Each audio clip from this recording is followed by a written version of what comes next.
welcome. We're going to go ahead and get started. My name is Madeline Fitzgerald, and I am the manager of adult programs here at the Amon Carter Museum of American Art. On behalf of the museum, I would especially like to welcome and thank our members who are watching this evening. It is because of your generosity that our collection and special exhibitions are free and open to everyone. If you are not currently a member, I encourage you to join by visiting our website at cartermuseum.org. And though programming is occurring virtually for the time being, I want to remind you all that the Carter is open. We are continuing to operate at a limited capacity, and we require masks for everyone to enter the museum. If you haven't been to the Carter recently, I strongly recommend a visit. We have an incredible exhibition that just opened last weekend, featuring the work of Vietnamese American photographer An My Le. The exhibition, An My Le on Contested Terrain, celebrates the photographer's nearly 25-year career exploring the edges of war and recording these landscapes of conflict in beautiful, classically composed photographs. Last weekend, we also opened a show called Photography is Art, which tells the story of American photographers' efforts from the late 19th century on to explore and proclaim photography's artfulness. We hope you will visit the museum soon and celebrate our 60th anniversary year by exploring these incredible shows. I'd like to invite you to a series of upcoming events happening here in May. We hope you'll join us virtually for Cocktails at the Carter, a fun happy hour from home event on Thursday, May 6th, 13th, and 20th, starting at 6 p.m. 2 parts art, 1 part cocktail, and a twist of lively conversation. Join us on Facebook Live for these 3 free events. Each week, learn how to make a unique craft cocktail with recipes created by 3 local bars in Fort Worth: Tulips, The Usual, and Proper. These expert bartenders were inspired by artworks in our collection, and I have to say, they created 3 fantastic and delicious concoctions. After watching the cocktail demonstration, we will then be joined by a Carter community artist who will lead us in a low-key, no judgment art making activity like still life painting, creating a 3D floral diorama, and abstract sculptural vases. You can sign up today to receive a free cocktail and art making kit, which is limited to the first 50 registrants. And I am going to include a link in the chat so you can learn more on our website. There you go. If you miss out on registering for a kit or you don't live locally, you can follow along with supplies and ingredients that you probably have at home. You can get more info about the cocktails, the art making activities we'll be doing, and all the fun we'll have at the link in the chat. But tonight is our 4th and final lecture of the 2021 season of Experts Talk on the Carter, or etc. The purpose of this annual lecture series is to hear experts in our community talk about artworks in our collection. Tonight, we are inspired by the artist Stuart Davis, who in the early 20th century said that jazz music was one of the things that made him want to paint. We will hear about the art of jazz from 2 men who have embraced it, and I'm even more excited to have this talk this evening because this program was originally planned for last April, but was canceled because of COVID. So I'm so happy to finally see this one take place. First this evening, we will hear from Stockton Helbing. Helbing is always moving. If he's not playing the drums, he is busy being a composer, arranger, producer, band leader, educator, music director, author, and entrepreneur. He maintains a clearly very busy schedule of performing, recording, and teaching around North America with his trio, quartet, quintet, and sextet. He is a frequent guest artist at colleges and high schools where he clinics, rehearses, and performs with their small groups, big bands, and percussion ensembles. Since 2011, Helbing has been heard across the United States playing drums for American music icon and trumpet player extraordinaire Doc Severinsen. He has also performed and recorded with a wide range of artists, including Maynard Ferguson, Arturo Sandoval, Erykah Badu, the Dallas Symphony Orchestra, the Cincinnati Pops, Phil Woods, Wayne Bergeron, and the list goes on and on. Helbing has released 7 albums to date, with the most recent album, Swimming in Place, released in 2017. He has also authored 2 books, both of which are included in the percussion curriculum at the University of North Texas, where he teaches as an adjunct professor of music.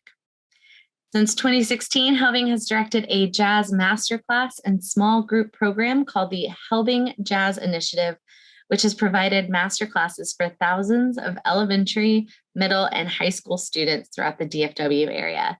These classes focus on celebrating the jazz masters of the past through performance and discussion of their musical and social contributions to jazz history. After Stockton Helbing, we will then hear from John Bramblitt. After losing his sight in 2001, John decided to pick up a paintbrush. He never expected anyone to see any of his paintings. He just knew he needed to reconnect with the visual world he had lost. Since then, his art has been sold in over 120 countries and has appeared internationally in print, TV, and radio. He has appeared on CBS Evening News with Katie Couric, ABC, NBC, Fox, Discovery Channel, and BBC Radio and TV, to name a few. He's also featured in the New York Times and Psychology Today, as well as designed the artwork for numerous magazine covers and even the artwork for major film productions. He's the subject of the award-winning documentary shorts Line of Sight and Bramblitt, and John Bramblitt has received 3 Presidential Service Awards for his innovative multisensory art workshops. He's also the author of the award-winning book Shouting in the Dark, which tells the story of his life and how he ultimately rekindled his joy, passion, and relationships through art.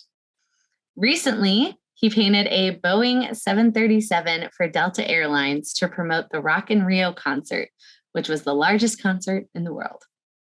Bramblitt has shared his story with audiences for the past 10 years, energizing organizations and motivating people to exceed their limits. His unique journey from the dark has enabled him to connect with a visual world and act as a beacon for others experiencing struggles. So after Stockton Helbing and John Bramblitt present this evening, we will do a joint Q&A session. For those of you who are unfamiliar with the Zoom webinar format, you can submit a question by using the Q&A button on your screen. Feel free to submit questions throughout the program, and we'll do our best to cover as many as we can at the end of their talks. And if you have any questions or problems during the program, please use the chat function to reach out to me. I will be monitoring both the Q&A and the chat during the program, so just reach out. Stockton and John, thank you both so much for joining us this evening to talk about your music and art making in relation to Stuart Davis's paintings in the Carter's collection. Stockton, are you ready to start us off? I am, Madeline. Thank you very much. It's a real pleasure to be here with everybody tonight. Though we're not in person, it's beautiful that we can use technology to spend some time talking about and discussing both Stuart Davis's amazing artwork and a type of music that has been very, very important and special to me, jazz music. I have entitled my little portion of our program tonight. Let's see if I can get this up for everybody. Sorry about that. So I've called this Stuart Davis, Jazz, and Me. And normally, quite frankly, I wouldn't want to talk about myself that much, other than it was something that I thought would tie in well to how I understand the art of Stuart Davis and what I've come to understand about his journey through music as well as mine. And I thought it would be nice to have a little bit of a background on why in the world I'm even here in the first place. A couple of years ago, I was contacted by the Amon Carter Museum to participate in a program where they were creating short audio clips to go along with artwork at the museum, so that people who were walking through the galleries, if they found something intriguing about what they were looking at, they would be able to look at an audio file, they could dial it up on their phone, and they could hear somebody speaking about their impression of the artwork. And through a series of personal connections, the museum found me and brought me in to speak about this piece because of Davis's connection to jazz music. And in an effort of full disclosure, I was not familiar with Stuart Davis a couple years ago when I encountered this picture. And when I was contacted to participate, I was definitely interested. And I had worked with several museums before in different endeavors, including one really great program I did quite a few years ago now with the Dallas Museum of Art, where I was commissioned to compose original music inspired by jewelry artist Arthur Davis, or Art Smith. I'm confusing my Davises and Smiths. Art Smith, who had a jewelry gallery in Manhattan from the 40s to the 60s, and really was close friends with people like Billy Strayhorn, Duke Ellington, and Miles Davis. But other than Art Smith's material, I really hadn't spent much time diving into other artists who were connected with this music. So when I agreed to do this for the Amon Carter, I had not yet seen any of Stuart Davis's work. And this piece, Blips and Ifs, which was created by Davis between 1963 and 1964, was the piece that they wanted me to speak about. And quite frankly, I was shocked when I opened this. I was really shocked by the colors. I was shocked by how busy it was. I didn't expect that. And it didn't, in my mind, immediately line up with what I visualize jazz music as, since I'm a jazz musician. But I had a great time doing a little bit of research and learning a little bit about Stuart Davis, but I definitely had not taken much of a deep dive on his entire life, other than doing some preparation around this piece. And when I started learning more about Stuart Davis and his relationship to the music I love, jazz music, I was really blown away. What we're looking at here is a really fascinating piece called American Painting. And he worked on this for a long time. So Stuart Davis created this between 1932 and 1951. And this started looking a little more to me personally like what I would expect jazz to look like. And it's a real interesting time period that Stuart Davis created this. That time period of the 30s to the 50s, though that's not what we call the jazz age. The jazz age is stereotypically the 1920s. For me as a jazz musician, there's a lot more interesting endeavors in jazz music and huge innovations that really start at the end of the 20s and go to the 50s. And I would call that personally more of the golden age of jazz music, where it's actually fully formed. And it's fascinating to me that he worked on this piece during that same period of time. This would have been where we have the early innovations of big bands. And we would have had big bands dominating the soundscape in the United States. And then we would have had their complete and utter demise after the end of World War II and the emergence of small group music led by bebop pioneers Charlie Parker, Thelonious Monk, and Dizzy Gillespie. So we see jazz music, which is the most popular form of music in the United States, go from being a music that people participated physically by dancing to becoming a music that people sat down, listened to, and appreciated, which is huge. So I think it's something that definitely was going through his mind while he was working on this. And it's something that I couldn't help but immediately be curious about when I was looking at it. And then I stumbled upon this amazing picture of Stuart Davis with none other than one of the most important figures in the history of jazz music and perhaps American music, Edward Kennedy Ellington, there on the right. We all probably recognize his nickname, Duke Ellington. And Duke Ellington, his contributions to jazz music cannot be overstated enough. Duke's music is the most re-recorded and covered music of all jazz composers.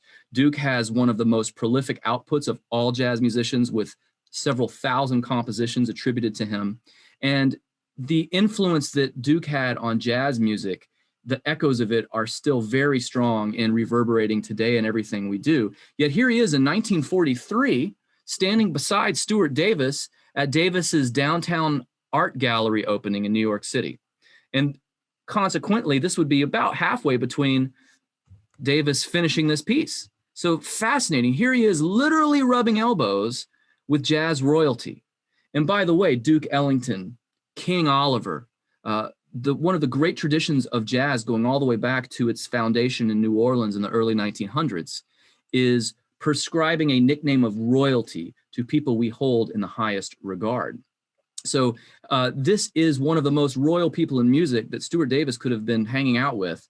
And it's amazing that that happened. And as I started doing more research, I was like, well, how does that tie into his work?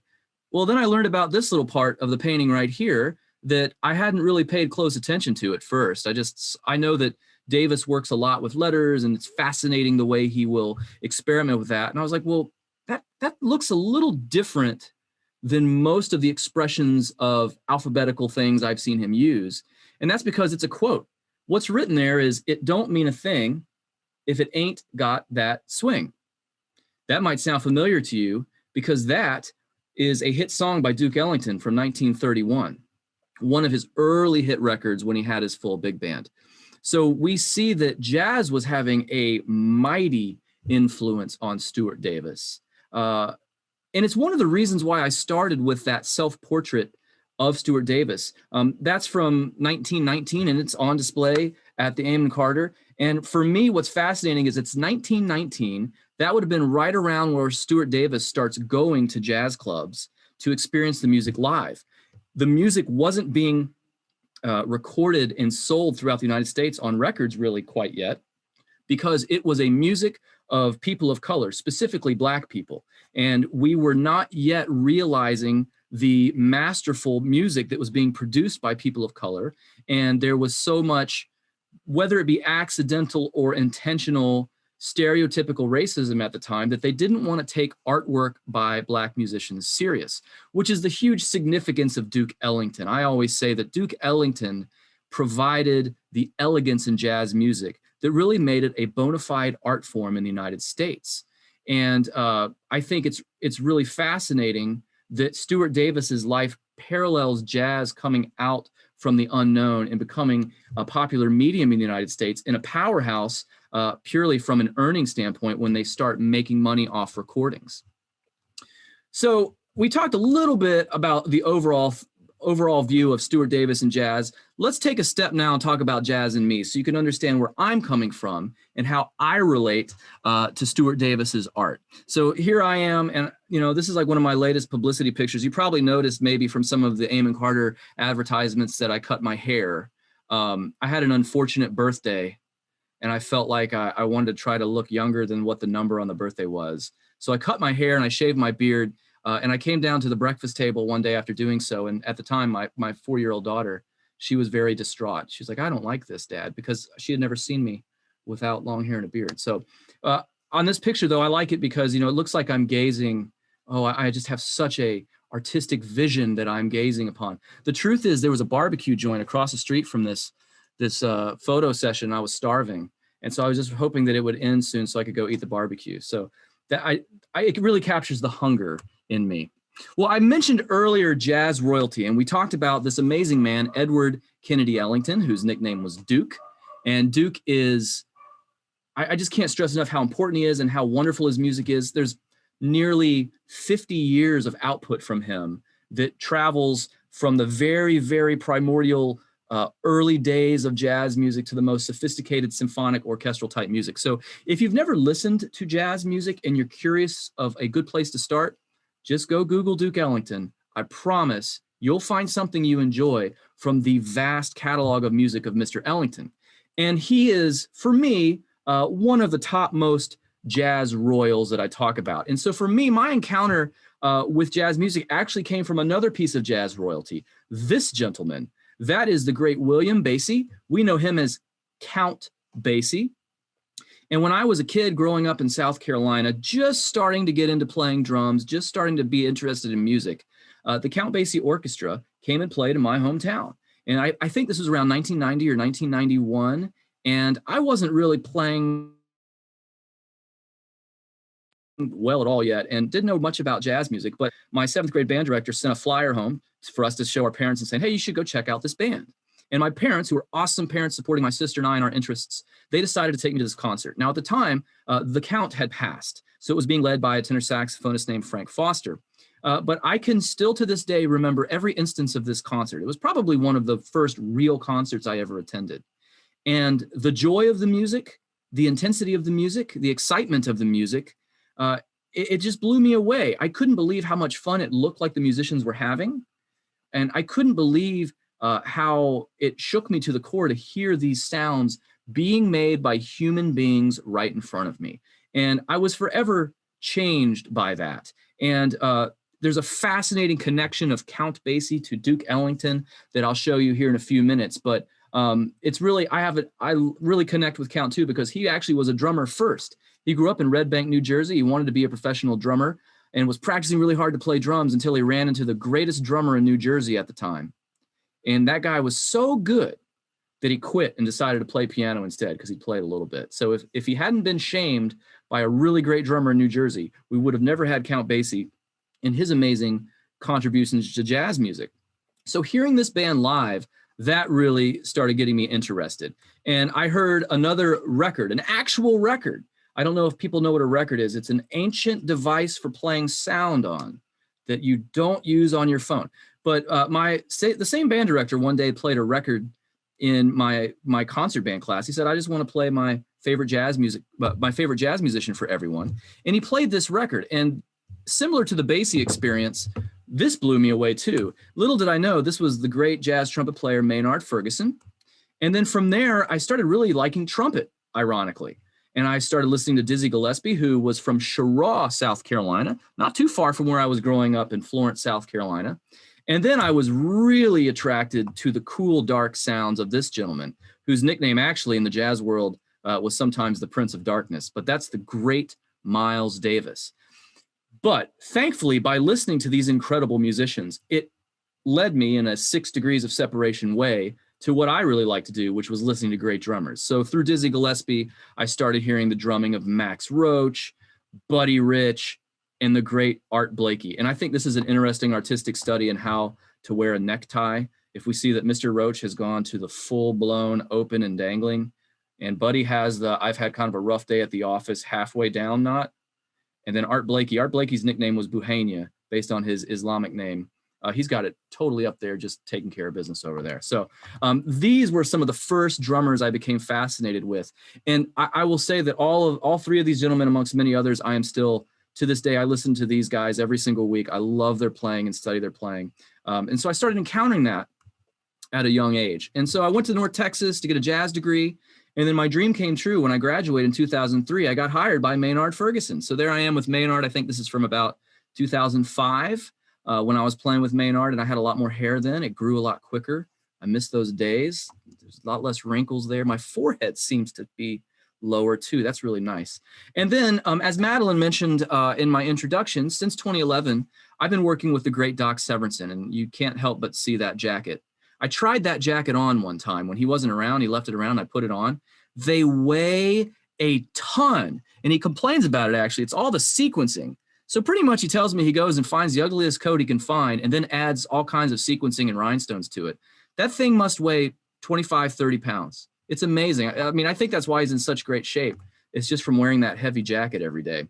And also, as Madeline mentioned, so over the years, I've been making my own records, and my bio is out of date because I have a brand new record that came out during a pandemic because I just continue to make great business decisions.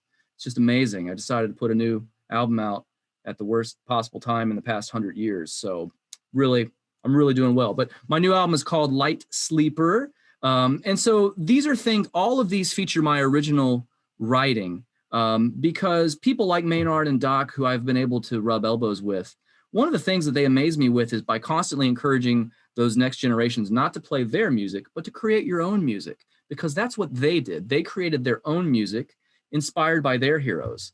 And so I've tried to take that seriously and follow the things that they taught me, which brings us to, how does this apply to you, everybody who's hanging out at home, who might be sitting there thinking, well, I don't like jazz very much. You know, people say that to me to my face sometimes when I'm traveling. I'll be traveling and they'll say, what are you doing? And I'm like, oh, I'm traveling. Oh, for business or pleasure? Well, it's for business. Oh, what do you do? I'm a musician. Oh, are you in a band? That's what they always ask. Are you in a band? And I'm like, well, yeah, kind of. I mean, I'm not in like the, I'm not an Aerosmith or anything, but yeah, I play in bands. Like, oh, well, what kind of music do you play?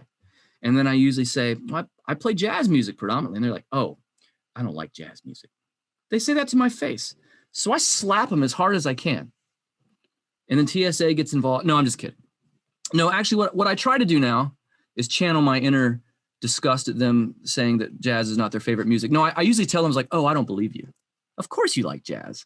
There's over 100 years of jazz music, and it's extremely diverse. You just have to find the right jazz for you. So let's talk about all of you. Let's talk about this. What the heck is jazz, right? Everyone's kind of curious about that. So why don't we just clear the air and figure out what it is? So I think that one of the easiest ways for us to think about jazz music is to think about it as instantaneous composition, right? Instantaneous composition. Here's some picture word associations. So we have Quaker's instant oatmeal. So instantaneous, just add hot water, composition. And when we hear composition, what do we all think about? We think about some old dude from Europe, probably with gray hair, who looks like they're upset about everything. There's Beethoven, or as I learned first as a kid from watching Bill and Ted's Excellent Adventure, Beethoven. They would always refer to him as Beethoven. I thought that was great. So let's talk about old Beethoven. Is that what composition is? I mean, when we think about classical composition, this seems like a really long, painful thing. I mean, he doesn't look like a happy guy. This guy needs a hug. He needs a vacation. He probably needs electricity and running water. I mean, composing was really hard, and he, agonizing over these works. Well, no. That's not what's going to happen in the jazz situation. So why don't we just look at the absolute most important person when we talk about what jazz is the person who really puts it on the map. And he looks so wonderfully young there, you might not recognize that is the great Louis Armstrong. So Louis Armstrong is of huge significance for us understanding what jazz is, because he is the first person to really put jazz on the map. There is no Duke Ellington, and there is no Stuart Davis painting about jazz music without this man, Louis Armstrong, who is from New Orleans, and he grows up in the roughest part of New Orleans. He's seeing knife fights and gun fights in the street. On New Year's Eve one night when he's a young kid, he shoots a pistol off and gets arrested and thrown into the orphanage where he learns to play the cornet. Well, Louis is of huge significance to us with jazz because he really designed what we still do with jazz music. He is really the author and authenticator of what we call jazz now. He's not the very first person to do it. He just did it so spectacularly that we are all still reeling from what he did. And what's amazing about Mr. Armstrong is he not only did it with his trumpet, he did it with his voice.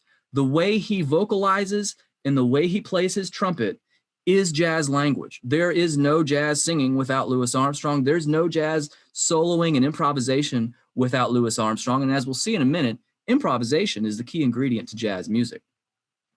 And after Louis Armstrong, we get, of course, to the great Duke Ellington and his orchestra. And what's fascinating about that is that Duke is now taking the things that Louis is innovating with just 4 or 5 musicians in a New Orleans musician setting. So they're playing in a small band. And Duke starts taking these things and elaborating them, writing them out in a more sophisticated manner, adding that elegance that I mentioned earlier, and helping create what will become the big band style. And so these two gentlemen right there pretty much sum up almost all of what jazz is all about. If you study both of these people and just start by listening to them, you'll hear it all. And what most people think is Louis Armstrong, they think of the most closely associated music with him, which is probably What a Wonderful World, which was a hit with the Robin Williams movie Good Morning Vietnam in 1984, I think. Or perhaps the hit he had before that with Barbra Streisand singing Hello, Dolly. But if you go back and listen to Louis Armstrong's music, we can hear him in the 1920s playing unbelievable music. And at that time, becoming the first Black artist to make music that's so spectacular that everybody wanted to buy it. White people, Black people, purple people, it didn't matter. Everyone wanted it. And that was a huge phenomenon in the United States for a Black artist to have that much economic power with music. So, in summary here, what we have in jazz music when we hear Louis Armstrong and Duke Ellington is this basic format. We play a melody, and the jazz slang for that is the head. And then we improvise, dun, dun, dun, dun, dun, dun, right? Oh, it's red because it's scary. And then we play the melody again, or the head. Here's a horribly, horribly broad view of what jazz music is, okay? But you can see the scary thing is that thing in the middle, that dirty I word, improvisation, right? So we see that thing and we immediately get real scared, like, oh, I don't know. Those jazz musicians, they're improvising. Watch out. You know, I think we think it's like this crazy, it becomes this chaotic, evil, intense thing. What is it? It's random. Or I think what most people think is this sounds like a construction site. It sounds like chaos. It sounds loud. Oh, they're improvising. They're just playing what they feel, right? Some of you know, some of you watching this know that's what you think. Let me try to share a different view of what jazz really is. So yes, in most situations, in its most parceled down view, jazz starts with a melody or a head. You can think about this gives us the playing field. This gives us the territory, as Ornette Coleman, avant-garde pioneer from Fort Worth, Texas, he would always say that, you know, the song is the territory. The improvisation is the adventure you're having in it. So what happens, like, let's imagine we're playing a song. We would play the melody, and then we would play the melody again, but we would do our own interpretation over it. And as we go along, we're going to interpret a little bit more and maybe get a little bit more wild and crazy with it. And when we're done, we're going to play the original rendition of the head again. Pretty simple, right? So I would say this looks very similar to what we owe Innovations of Louis Armstrong to. He starts embellishing and ornamenting a melody, which was a beautiful New Orleans tradition, and he carried that in his entire life. So that means all that stuff there. So we see we have a melody, and then we have 3 times through soloing. It's all the melody. It's keeping the same song form, the same tempo, following the same harmony. But we are improvising, even though the only thing we're doing is slightly altering it. But that's not the only type of jazz we have. It could change. What if after we play the head, we start playing softly? Maybe we dial the intensity back, and then it starts growing, and it's getting really intense, and then we play the melody again. It could be that. Oh, there it is. So looks a lot different, doesn't it? Okay, what about this? Oh, Oh, okay. So we're looking here like, oh, okay. Let's back it up here. So we play the melody, and then the soloist just uses the M. So we're like, it's addition through subtraction. So this is another pioneering aspect of what both Mr. Armstrong and Mr. Ellington are doing. They're taking one piece of the song and they'll start exploring it. Maybe they'll start looking at that first vowel. And I like this one because you notice there's space in between. Miles Davis loved leaving space. Then they combine it and then they bring you home. So we're seeing it's still improvisation. Not too chaotic, right? What about this one? I think this is more of where we're at in modern jazz. Let's see if you can figure that one out. Anybody got that one? How about now? And then, yeah. So what we're looking at here, I think, starts dealing with what a lot of jazz musicians enjoy exploring, is they start really looking at more of the harmonic variances available to them. So they may abandon the original melody in its entirety, but that does not mean they're not improvising in relationship to it. So what I did is I simply wrote the word melody by writing the next letter up from every letter. And that's a very common practice in jazz music. You're just going to go to a different part of the chord. Rather than playing the melody note from, say it's the third of the chord, if we have a root, third, fifth, seventh, instead of playing the third, I'll purposely play the seventh, something like that. So it's still improvisation, but it sure seems sensible, doesn't it? It sure seems like it has intelligent design. Okay, but yeah, jazz can be this. You know, it can be a rooster with boxing gloves. And you can also try to play like John Coltrane in the late 60s, where it's getting a little wild. You can take a trip to Saturn, and you can explore the whole galaxy. It can be that. It's not always that. As a matter of fact, it starts looking that way because of that wonderful gentleman in the center of the screen, Mr. John Coltrane, and what he starts exploring in the 60s. But yes, it's all improvisation. So in summary, what do we call this? What is jazz? If we're going to talk about Stuart Davis and jazz, what the heck is it? Well, it's moment by moment cooperative design. And one of the things I love so much about it is I don't know exactly what's going to happen because I do not know exactly how the musicians around me are going to react at this very split-second moment. Even though we're improvising over perhaps a song I have composed, they all have a part in sharing in what we're going to generate, which I think makes jazz really unique. And I think a lot of these aspects are what really tie into the way Stuart Davis created his artwork. There's a lot of talk that he has about adding velocity to his paintings, adding tempo to his paintings. And what a challenge. How do you make something that is not moving look like it's moving? And I think often that's what he's trying to do. But he also borrows heavily from the very basic concept I showed you about how jazz music improvises by playing ahead, improvisational section, and the head out.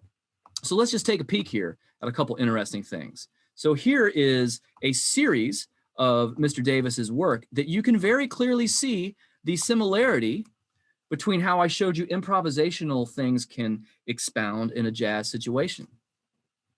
We can see absolute overt relationships here, but we can also see things purposefully different.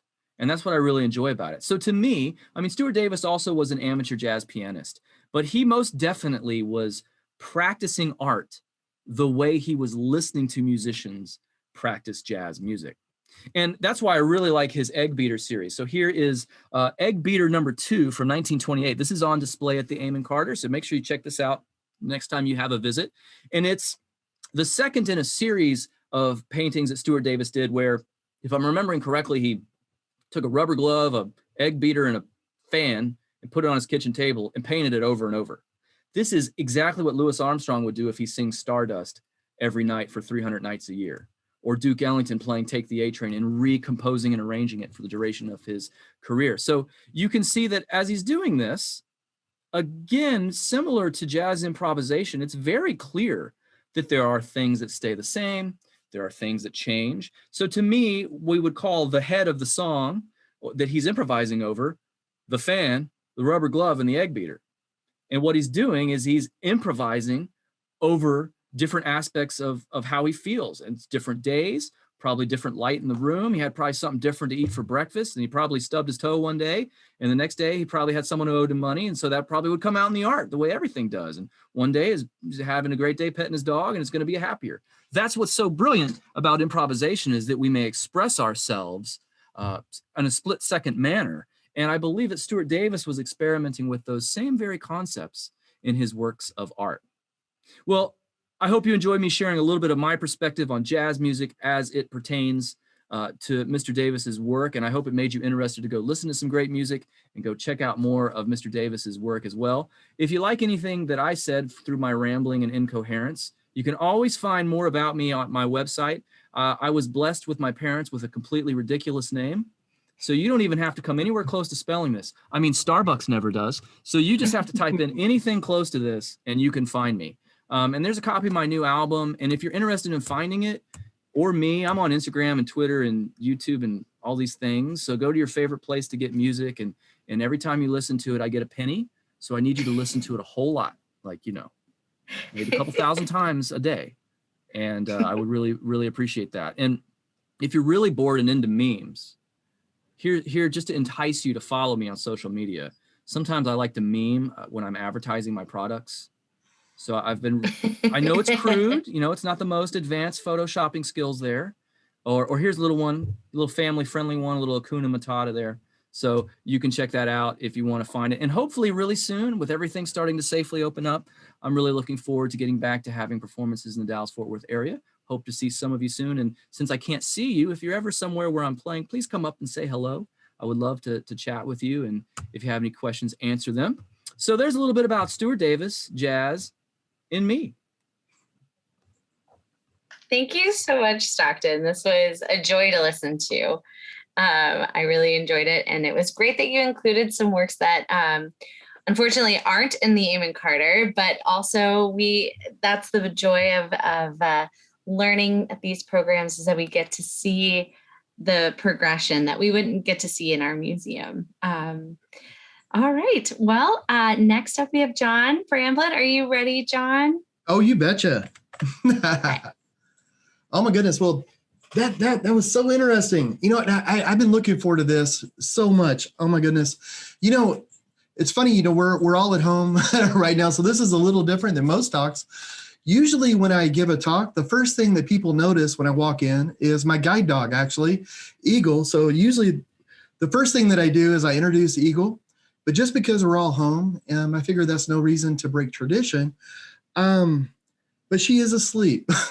but I knew she would be. It's funny, this whole pandemic thing and the staying at home, I don't think it's bothered her as much as other people, because for her it's just more nap time. So I won't wake her up, but I will show you a picture of Eagle. So this is Eagle when she was a puppy. I didn't get to know her when she was this young. When you have a guide dog, you don't get to know them until they're about 2.5 years old or so.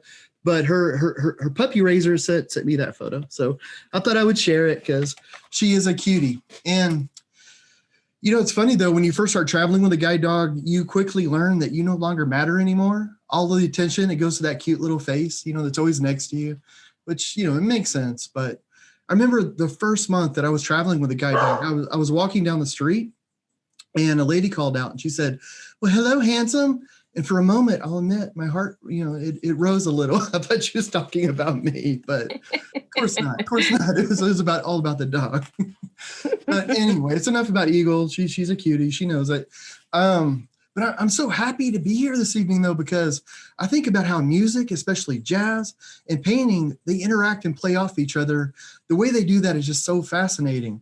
And pioneers like Stuart Davis have shaped the way that we make art today. And on a personal level, this subject matter, it means a lot to me. I lost my eyesight when in college, and going blind, it forced me to start using my senses in completely new ways. One of the biggest changes was that I was learning techniques and skills of how to use my sense of touch to replace the work that my eyes used to do. You start learning how to use your senses in lots of different ways. So learning to navigate and to get around independently by just using your sense of touch. But it opened me up to thinking about using all of my senses in new ways. And of course, this also included one of my biggest passions, which is making art. And instead of just passively sensing a line with my eyes, I had to find ways to actively reach out and actually feel the lines with my fingertips. Here, let me show you. This is actually a painting I did in a moving truck when I was doing some shows in Colorado. So if it's all wobbly, please forgive me. But the lines in this painting, I can actually touch and feel. So, instead of just being able to look at art with your eyes, you've got to be able to use your other senses, which the more of yourself you put into art, the more you get out. So it's actually a good thing. So you can actually reach out and feel the lines. And to understand, so the lines are one thing. But let me put this over here without knocking too many things over. So you learn how to navigate, how to get around by using your sense of touch, but color is the other thing, and it's the big thing. So, and to understand color, not only by just the light that illuminates it, but by the feel of it, as the paint actually runs through your hands and stuff. So for me, whenever I first start with color, it's easy. I braille it. So I just start with braille. So I know what I've got here. And I just want to explain this really quickly, because whenever you say you're a non-visual visual artist, which is an oxymoron and a bit of a mouthful, it helps a little bit if you explain about how you do it. So let me see, sorry, get this over here. So I mix colors by mixing in the different mediums and stuff in with the paint. And one of the things, though, is by changing how the paint feels, with the texture, it kind of mirrors how the colors change with your feelings and emotions, how they inspire us and changes, and it's sort of the same way that how an adjective can change the emotional meaning in a sentence, or how a note can change the emotional meaning in a song. Even though I can't see the color anymore, I change the way that the paints feel, in that, I use it sort of like an adjective or a musical note. So I'll actually change the way that, like a white paint, I'll make it really thick, so it's thick like toothpaste, and I'll make a black paint really runny like oil. And that way I can handle the paint, and, and then I can mix it and do all kinds of fun things with it, which I'm glossing over this really quickly. So I apologize if it's If it's confusing, if you have any questions, I'll definitely answer anything about it. I do a lot of that on social media and videos and stuff, but I wanted to talk about the music and everything. So I'm kind of glossing through how I do that, but it's by using senses in different ways, which I think is really important. So, but through this though, so I can reach out and I can touch lines. I can understand color by using the senses. So where does music come into all of this? Well, up to this point, because I can understand lines and I can understand color and all that, by the textures, that's good. That's like a potential. That's something there, but it's almost like, I remember being a kid on 4th of July, having a firecracker in one hand and matches in my other hand and sneaking up behind my mom. There's great potential there. Something exciting could happen, but nothing happens unless you bring the two together, and the one thing that kind of helped me with my senses with the music and the painting was I was born with synesthesia. And what synesthesia is, it's just when one sensory input is activated, like let's say like you're hearing music, it stimulates a second sensory pathway as well. So simply put, you get like two for the price of one. So for the type of synesthesia that I have, if I hear a sound being made, I hear it, but I also see a color. So for me, color is music. Music is color. Growing up, I thought this was just the way it was for everybody. I didn't think about it too much, it was just normal. But whenever I lost my eyesight in college and the color faded from every other place in the world, the wonderful, vibrant hues of music remained. They stayed there. Music became the only place in my life where there was color. And after losing my eyesight, you can imagine I was pretty angry. I was depressed. I was in a very dark place, but music lit it up. Even if just a bit. So, I was getting color from music, but why art? Why painting? Like, why go into painting? You've lost your eyesight. Why go back into art? Well, growing up and leading up to me losing my eyesight, I had a variety of health problems that had me in and out of hospitals all through childhood. But I had two advantages though. I had the wonderful people around me, my family and my friends, and I had art. Art is so special. When you create art, you're not thinking of anything else. You're not worried about the past or things that hurt you or anything like that. You aren't concerned with the problems in the future. You're just living brushstroke to brushstroke, moment to moment. It's like taking a mini vacation, and in one in which you're really focused on creating something new, something different, something positive. It becomes a safe way to express everything that you need to say. Art became the way that I dealt with my anger and my depression, and became the way that I celebrated all of the good things in my life. So for me at that point, music was literally coloring my otherwise dark world, and painting was my way of dealing with everything that was going on. But of course, I'm not the only painter that found a muse in music. James Whistler, he's known for painting his mom. He painted other things as well. His nocturnes were based on Chopin. You got a lot of inspiration from that. And that was back in the 19th century. Paul Klee with his polyphony. I may be mispronouncing it. Sorry, Paul, I'm from Texas. We mispronounce everything. But Bach was a huge thing for him. And that was back in 32. Mondrian. Oh, no, this is the stuff that I really like. Broadway Boogie Woogie. He painted that in 1942, 43 in there. And Matisse, Jazz Suite. He painted that in 47. So notice the last two there, the Boogie Woogie and jazz. Oh my goodness. That means so much to me. I paint using a lot of different types of music, but there is just something special about jazz. And this is something that Stuart Davis deeply understood. And he did some incredibly interesting things with it. Davis saw parallels between the modern world that was developing all around him and jazz music and painting. In his mind, they all lined up perfectly. In this modern world of ours, it can be loud, chaotic. Everything is just happening so fast and all at the same time. And Davis was an abstract artist, but he abstracted from what he observed in the world around him. He took what he saw and then he used that as inspiration for his painting. He decided that everything happening at the same time, the disorder and the cacophony of modern life, wasn't a negative. It wasn't a problem. But instead, it could be a source of energy, a dynamism, a speed that he could put into his art. So he wanted his art to have movement and energy, which was something that jazz had plenty of. So all that just sort of works out. But you might ask yourself, and how do you get movement from paint? And I know Stockton, he mentioned this, that Davis wanted all this movement. So, because once you get paint, you get it out of the tube, you put it on the palette and you move it over to the canvas, it's not moving anymore, right? Like it pretty much stops after that. Well, kinda, except our brains though, they're wired to interpret distance using color. So playing around with this can give a sense of motion that you can scan across a painting. So I just wanted to show this really quickly because we talk a lot in art about movement and all this stuff. So here's my foray into that. Okay, first there's a little thing of eagle. Okay, so here, I'm gonna scoot over. So this is a field of red poppies. Now, one of the things when it comes to this is our brains are wired to see color and to interpret color. So, to mean different things, like for distance. So red advances. So whenever you see red, it generally pops, it comes forward to you. Blue goes away. And that's because blue has shorter wavelengths. And if you go even further, it goes into violet. It's even more further away. Cool colors also recede.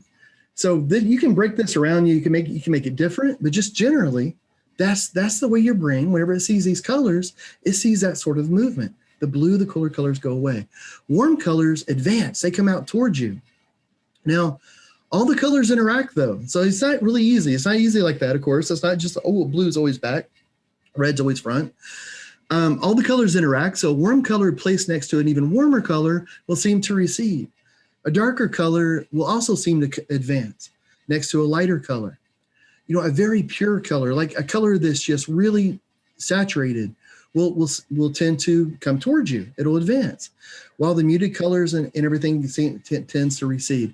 And that may sound like a lot, but it just makes sense to what it is when you look at something. Like colors with a crisp edge appear closer than blurry ones. But if you think about it, if you're looking at something that's up close to you, it's going to be brighter, it's going to be crisper, and things that are far off, well, it's gonna be a little bit more blurry.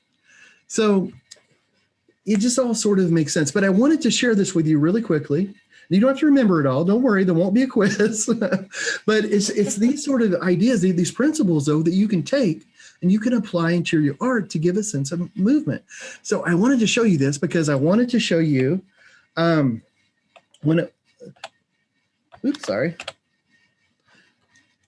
technology. Oh, I should say I've got my computer in my ear over here, my Bluetooth. It's reading to me. I use screen readers, so it reads everything to me.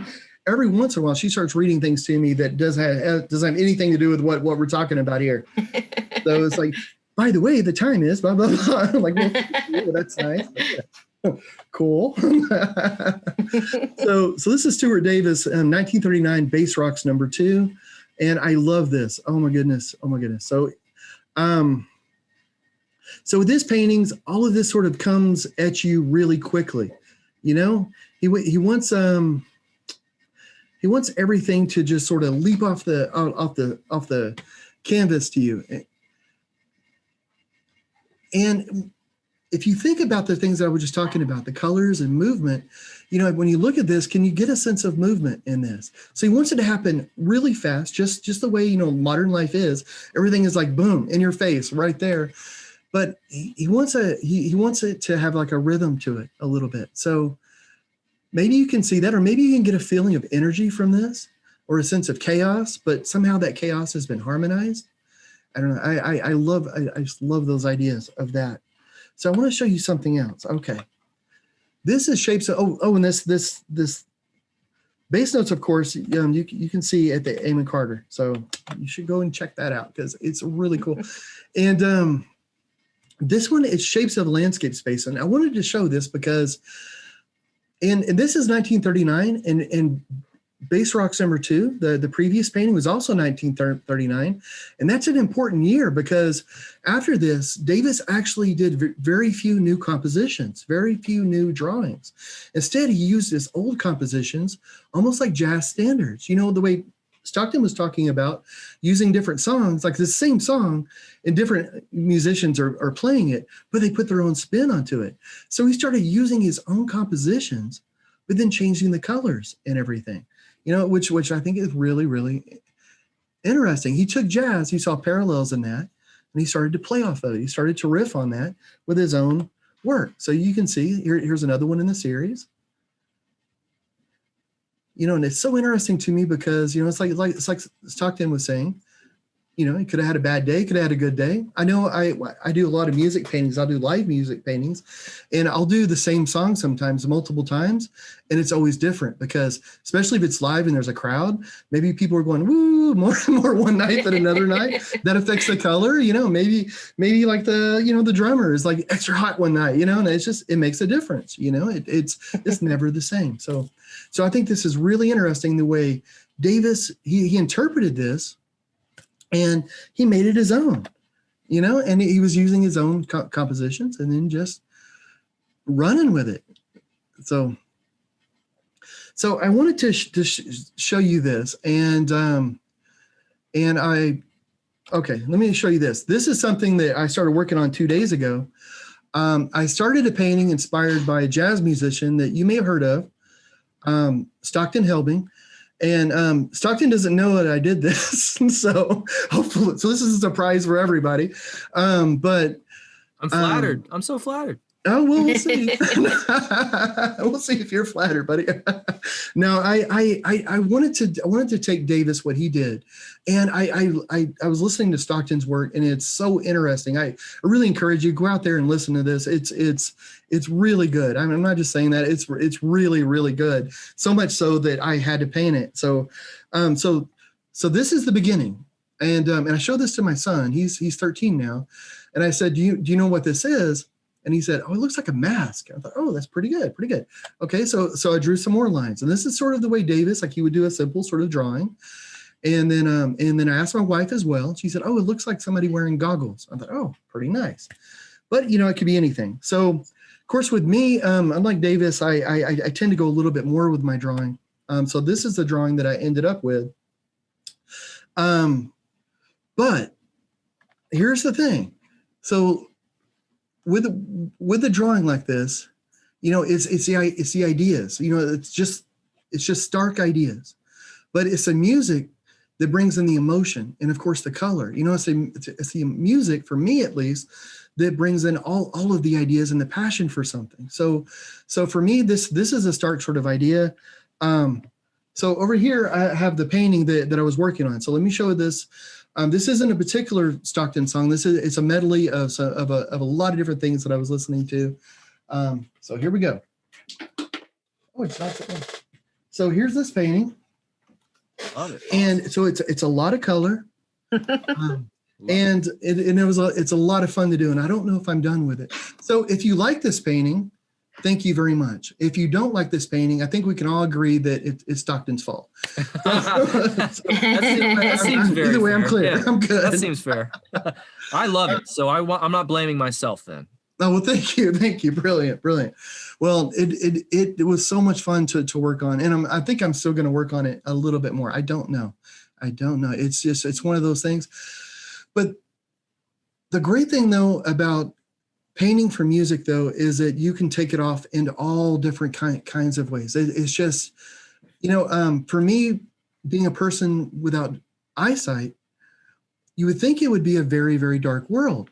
But I'm so fortunate, though, with my love of music and the way that I understand music and the way that I understand painting, and living in a time when I can, where we have the technology and everything that's available, and some of the technology of things like guide dogs and learning how to use a cane, and all this stuff is pretty new, especially the newest sort of things. But it makes it where when I travel around and I go places, when I hear music, it colors the air. It's like you're walking through color, and it just changes how you feel about everything. And for me, it's it's completely changed the way I live my life. Really, I have to paint every day because, that's where I get my color. So that's what I do. So I wanted to show just really quickly, because we see the painting that I've done here, but I've done other music paintings. So they can be very different. This is sort of a blues painting, which you can probably tell there's a lot of blue. Not all my blues paintings have a lot of blue. That's just happening. And in Braille, it says feel it. So I'm just going to go through this fairly quickly. This is actually New Orleans jazz. And And I love, oh my goodness, I love being in New Orleans and you're walking down the street and the streets could seem gray almost, and then suddenly you hear a trumpet sounding, or you hear like a little riff coming, bouncing off all the bricks, and everything changes, or you're down by the Mississippi and there's old boats and things laying around, and it just changes your whole experience. Suddenly there's color everywhere. This is Dark Side of the Moon. Looks like she's had better days. But, it's just emotion. And this painting is called Float Home, and it's another jazz painting. And not all my jazz paintings are crazy and chaotic, but, it's nice. It's, music is a great way to be able to deal with anything. This one actually isn't a jazz painting. It's from the Black Keys, So We Won't Break, but it's a note for note for of the song. There's not a whole lot of notes in the song. Go figure. But there's lots of different ways that you can interpret music. And I think it's so interesting to go and learn about artists that came before us, like Stuart Davis, that started thinking about music and started thinking about art as being one and the same, as being something that, can play off of each other. And I think that's just beautiful. It's, we can't have the type of art that we have today without it, and I think that's wonderful. So I have homework for everyone. And that is to visit the Amon Carter and to bring a pair of headphones with you and listen to some of the same music that Davis listened to and look at his paintings, but also bring some music, whether it's Pandora or YouTube or Spotify or whatever it is. Listen to some music that you really like as well, and walk around the museum and see if you can notice any of those rhythms, any of the lines and the brush strokes, that are going on around you. And perhaps the music will just make you feel a little bit different, and it's interesting. It sounds simple. Like, well, why would just listening to music while you're taking in artwork, why would that make a difference? Well, it's like I said earlier, the more of yourself you can put in your artwork, the more you get out of it. If you can hear, if you can listen, if you can touch, every sense that you have, if you can put that into your artwork, then the better it is. So, I think one of the things I think that, whenever I think about music and I think in painting, I try to think about what the differences are, and I really can't come up with many. I think painting is probably messier. It's probably harder to clean your hands and all that. But, but artists like Stuart Davis, though, he made new art that was being inspired by new music, for this newly changing world. It's truly like the artwork he did in the music that he was listening to, it opened up everything that we have going on today. I really feel that. But anyway, I won't keep going on and on because but I want to thank you so much for letting me talk about art and music. Thank you so much, John. I'm going to switch our camera back to all three of us. As people start submitting some questions, because I think people are going to have some questions. I do want to note that when you showed the painting you did based on Stockton's album, you got lots of comments from viewers talking about how much they loved it. So, that's nice. That's so nice. Just wanted to make sure you knew that. Oh. So Linda Weiss asked if you could talk a little bit more about how you lost your sight. Oh, absolutely. And so I was born with epilepsy, and then I ended up getting Lyme's disease later on in my life. And they didn't know that I had Lyme's disease. I went undiagnosed. My neurologist, we weren't looking for anything new. We had the epilepsy, and that was enough. Like, I was having a lot of trouble with that, and I was having a lot of seizures. So the Lyme's disease went undiagnosed, and I started having seizures that I wasn't coming out of. I was going into status epilepticus, and that was making it where like my breathing would stop, my heart would stop. And even a small brain like mine, you still have to have air going to it. So you need to have oxygen going to it. So it started causing some brain damage and stuff. But I was very fortunate because in the type of seizures I was having, they said it was like getting hit with a baseball bat in the back of your head over and over. But if it had been turned around, it would have been in the front of my brain, where that's the part that really makes you who you are. So I ended up losing my eyesight. But, fortunately, we live in a place and a time when you can adapt to that, and I was really fortunate to be going to UNT and to have all the people around me that I had around me. So I hope that answers it. And if it doesn't, feel free to email me, Facebook me, or whatever. And, I love to talk about myself. So, I'll answer whatever I can. And just a note, because Stockton included his website. John's website is also his name, John Bramblitt. Is that right? It is. It makes it easy for me to remember. Instagram, Facebook, everything is just Bramblitt. And so if I ever forget that, I'm in real trouble. Great. Okay. So in typical fashion, Stockton, a lot of these questions are for John. But John, we had one question from Amanda. She asked, what is your favorite music to paint if you had to pick one? Oh, Amanda. Oh my goodness. Jazz. I paint to jazz every day. I paint to everything. Good answer, John. Good answer. Hey, thank you, Stockton. I paint to everything, but I listen to jazz every day. And I think it's because it is so diverse. It's so different. And you can listen to the same song by 20 different people and you will hear 20 different songs almost. It's just incredible and it's wonderful. And it's a great way to start your day. But I listen to everything, but you can't lose with jazz. You really can't. Let's see. We had a couple of comments of people saying how much fun they've had tonight. We had an anonymous attendee ask if you could elaborate a little bit more, John, on how you feel the lines. Oh, I can. And I should say too, I do a live stream on Facebook every Tuesday where I paint live and anybody can ask any sorts of questions and I'll show to the greatest detail of every medium that I use. And we have other visually impaired artists that will tune in and they'll talk about how they do it. But I either make lines that are raised. So, if you think about like a raised line, like a curb almost, where you can feel it. So in other ways, I use different paints that dry almost immediately, but they leave almost like a rubber cement sort of feel. It's acrylic paint, but it's a different medium that I mix in. But it just makes it where you can touch and feel. If you're a sighted artist, you're going to use your eyes to know where you are and where you've been. If you're a visually impaired artist, you're going to use your sense of touch. So not only get around the room or the city that you live in, but also around the canvas, so you use these O&M techniques, the same techniques I use with my guide dog Eagle or with a cane. And it sounds difficult and it sounds really hard, but I've blindfolded tens of thousands of people in museums all over the country and I've given them raised line drawings and paint that each color feels different. And in 10 minutes or so, everybody's painting like these little cartoon figures and stuff. And it's funny when you get started, you think you suddenly go like, oh, I get it. Okay. We'll have to have you lead a workshop at the Eamon Carter at some point. Oh my goodness. I would love that.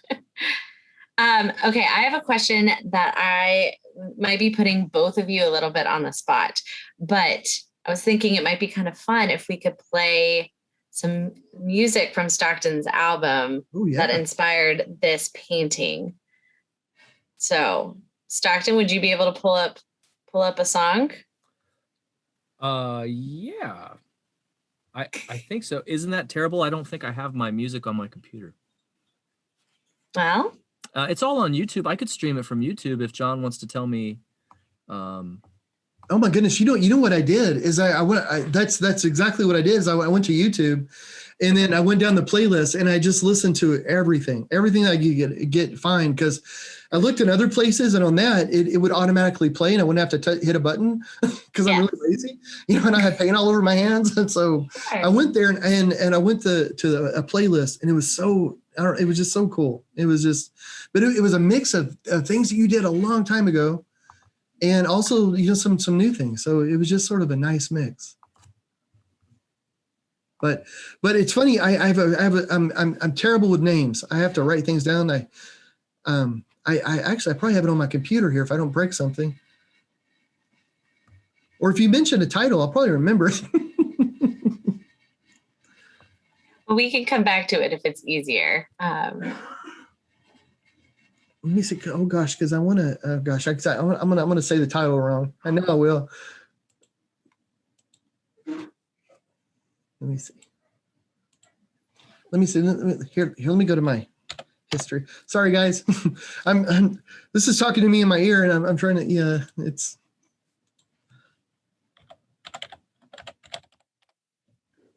Boop, boop, boop. Oh, Stockton Helbing. Here we go.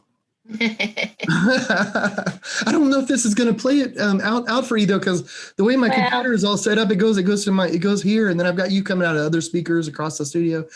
But yeah, if it doesn't work, it doesn't work. You know. Flight risk. Oh my gosh, swimming in place. Crazy Aquarius. But I don't think Stockton wrote that one. I think you played on Crazy Aquarius. Yeah, I wrote that one. That's actually about my wife's pet turtle.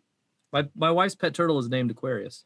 Really? I wrote a song about our turtle because she's pretty crazy. Oh, there you hear this? Yeah. Oh, okay. Here. Well, is it okay to play this, Stockton? Oh, sure. Yeah. Please feel free. Yeah. Don't sue me. No. Or the Eamon Carter. No. Yeah. Here, let me turn it up.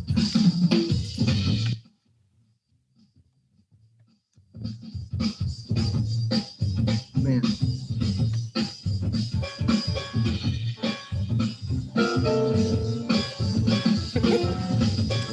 Okay, I'm going to pause it just for a second because I'm going to tell everybody. You've got to go over there and you've got to listen to it for yourself. Like in here, it sounds amazing. I got like a 2,000 watt subwoofer, PA speakers all over the place. It's like a setup for a small club in here, and nice. It sounds amazing. But I've got like a little microphone, so right. what you're hearing isn't what I'm hearing. I don't think, but it sounds like music. But I think everyone can definitely check it out after this program with their own surround sound system, whatever you have. Even just your phone speakers are gonna probably blast it better than our little computer. Probably under it, but yeah, but it's really cool though. And I liked it too, but I should say too, because on that playlist, or if you go and look at that, it's different. You know, like I don't know, like if you've ever like listened to different artists and you hear a song and you think like, okay, and then you hear another and you're like, yeah, okay, that sounds like that other one. And then it's sort of like, okay, this is what they sound like. But on this, it's all very different. You know, which I love because it's not. I don't know. I love new things and new sounds and it gives you new feelings and ideas, and it's a joy to paint to. I'd say if anybody's wanting to give this a try, listen to some Stockton Helbing and break out your paints and go crazy. I love that. More homework, I think, and like fun homework. Yeah. We have a question for both of you. This one's a great one. If each of you had to speak to a classroom of students just starting in the arts, all the students are novices, what would you share with them? This is from Jody Wagoner. Stockton probably has a great answer for this, I bet.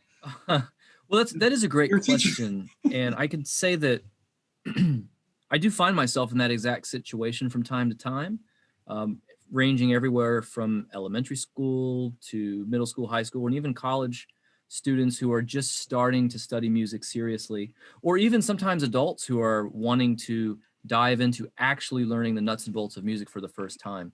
I think it's important for me to always remember the first thing that attracted you to wanting to learn more about the music, and that was listening to music and enjoying it. And there's a very strange phenomenon that I've seen in the past 5 or 6 years from teaching, and that is that because music is so readily available in our culture, music students actually aren't specifically listening to it the way they should. And what I tell them is that is as if we are attending culinary school and we're never eating food. I mean, if we're learning to be a chef, we're going to eat fine foods and we're going to examine the flavor so that we can replicate it. And then ideally, after learning how to replicate a flavor that we like, use it to innovate our own flavor. And music's no different. We need to listen to music specifically, diligently, and in a concentrated manner, as well as listening to it passively and for enjoyment. I think that both have their time and place. For someone who wants to take that next step into becoming a good musician, you need to treat listening as part of your practice and daily training.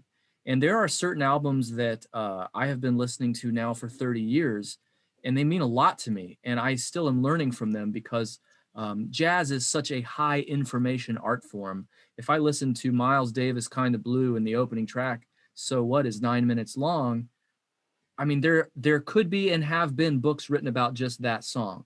And we can't put into words what that idea sonically is being transferred to us. And so I usually tell people that if they really want to take that next step to learning about music, select music by an artist or musician that really seems to connect to you. Take one album and listen to it daily with eyes closed, not looking at your phone, not distracted by the world, and see what happens. And what's amazing about our ability to hear, which John, I'm sure you have some great insight for this, is that for me, listening with discernment and a laser beam focus is much like exercising a muscle. The more we do it, the stronger it becomes. And that's why I drive my wife a little bit crazy, because anytime music is on, I can't help but start analyzing it and criticizing things I don't like and praising things I do like, because I'm trained to do that and I've been spending my life doing it. And so we want to take those first steps, which is great because it starts with where we build our interest, which is we like listening to something because it gives us a certain feeling or mood. And that is the core value you want to return to constantly. See, I told you that he would have a great answer. I don't know if I was to add anything, it would be to be okay to fail. You need to fail. You need to be okay with failing. And I noticed something with creatives is that very often they're the best people. Like they're the nicest people to other people, but they're so mean to themselves. And they'll just judge themselves and be so hard on any mistake that you make. And I think if you're not failing at something, you're not trying enough new things. You're not innovating enough. You're not putting yourself out there. And behind me, I've got a thing in my studio I call the rack of shame. And it's just paintings that didn't work out, but I love it though. And it's just because every time I make a mistake on something, I've learned something new, and I love art, and I love to learn about art. So it's turned me into this masochistic sort of person now. When I mess up on a painting, I go, oh man, but I go like, yes, because I know I won't make that same mistake. So I don't know. It's such a great point. And setting aside your fear of failure is very difficult to do, but an important part, I think, in the creative process. We have a great question from an anonymous attendee. They said, so Stockton said he's adjunct faculty. Is that by choice, by pandemic, or by just the nature of the academic job market? I'm very familiar with the finickiness of the academic job market. Probably should be careful how I answer that question. Well, the University of North Texas is a gigantic school of music. I am one of 4 drum set professors, 2 of which are full-time professors and 2 who are adjunct. And I think that since the University of North Texas is a state university, adding a new full-time position is very difficult and very expensive. And jazz music, though at its early onset was the dominant form of music in the United States and the most popular, though there's huge advantage to studying it now for modern musicians, it's not the dominant form of music. So I would just say that I'm honored to be a small part of North Texas. I'm an alumni, and it's what brought me to Texas, was to go to the University of North Texas and study with the great drummer Ed Soph. And then I had the privilege of playing in the 1 O'Clock Lab Band for a couple of years, which is why Maynard Ferguson hired me. So even though maybe I'm not there, I feel like I just wrapped up the semester this week. So the idea of being there more right now is not enticing at all. Just because I just sat through 2 days straight of final exams. We call them juries. So I'm privileged and thankful to be a little bit part of North Texas. And to be completely honest, under non-pandemic situations, I'm similar to John. I'm pretty busy traveling throughout the country, doing things like this live and in person. And so it would be difficult for me to commit full time with the schedule I typically keep. And then I love traveling and playing. I feel like I get to meet so many interesting people and try to share the joys of jazz music that has helped shape my life. So I'm happy. I'm very happy to be a small part of North Texas. That leads us to another question that's kind of perfect. It's for both of you. How has the pandemic affected your art? I'll let John start. Oh my goodness. I used to travel a lot. I used to fly 2 or 3 times a month, and then we did a lot of road traveling as well, and a lot of talks and working. And right before the pandemic, I was made a cultural ambassador for the United States, where I was going to be going to all these other countries. And of course, it's the perfect timing, 2020, where you're not going anywhere. So, geez. But so hopefully all that will open up a little bit more and all that. But it's been interesting though, because even though not traveling in person, like the amount of online, like Zoom calls and talks and different things has grown hugely, because no one is really you aren't flying anywhere. No, nobody is doing that. So I've been talking to so many schools and so many just different places all around the world, and it's been incredible. So very different, but it's just been wonderful to be able to connect with people. And I don't know, it's been an interesting thing. And, because I usually I'm a studio artist and I work in the studio, I think it was about 2 months or so into the pandemic that I realized I'd already lived the pandemic lifestyle. I pretty much stayed at home if I wasn't traveling somewhere. And I thought, wow, this feels pretty normal to me. Gosh. Yeah. But I don't know. How about you? So, Stockton, how's it changed for you? I think some of the dynamic has changed because I have my family home a lot more than usual. Because typically, if I'm at home practicing or doing whatever, it's during the day and they're at school and work. And then it was just a complete halt of live music. And so it was, early on, I think there was a lot of efforts to try to put together some online performance things, but it was really difficult to monetize it. So there was a huge expense just putting it together, and that became a challenge. And then I had a lot of artistic concerns about doing too many things like that, where you're just giving your product away for free all the time, because it's really hard then to start wanting it to be purchased later when everything's normal. And so I have found that challenging. And for me, to be honest, I don't think I've probably composed and arranged the least that I have in the past 10 years during the pandemic, but I have worked personally practicing because I had a lot more time to do that, because it's usually hard for me to do that when I'm traveling and playing. I have felt like it's been a great opportunity for me to refine and correct some very specific technical things that I needed to deal with in my playing that were only going to be rectified by me being able to address it every day for many, many days. And I'm still kind of there, honestly, even though things are starting to open up. Playing's not really looking great yet, but I'm hopeful that we're heading that direction. And along with practicing, I've just been listening a lot to a lot of different things. In addition, as you were saying, John, I've been doing a lot of speaking like this. So it's fun to have those opportunities. But for me, I've been trying to make sure I use this opportunity to perhaps, I don't want to say refuel, to fuel with some different type of inspiration and to dive into some music that maybe I didn't have a chance to dive into before, as well as my daughter blasting the soundtrack from Beauty and the Beast in her bedroom. It's a bit of a mishmash of different things. And my son, he sings Hamilton all the time. Oh man, that's awesome. So I've got Disney and Hamilton just all the time. All right, we have time for just a couple more questions.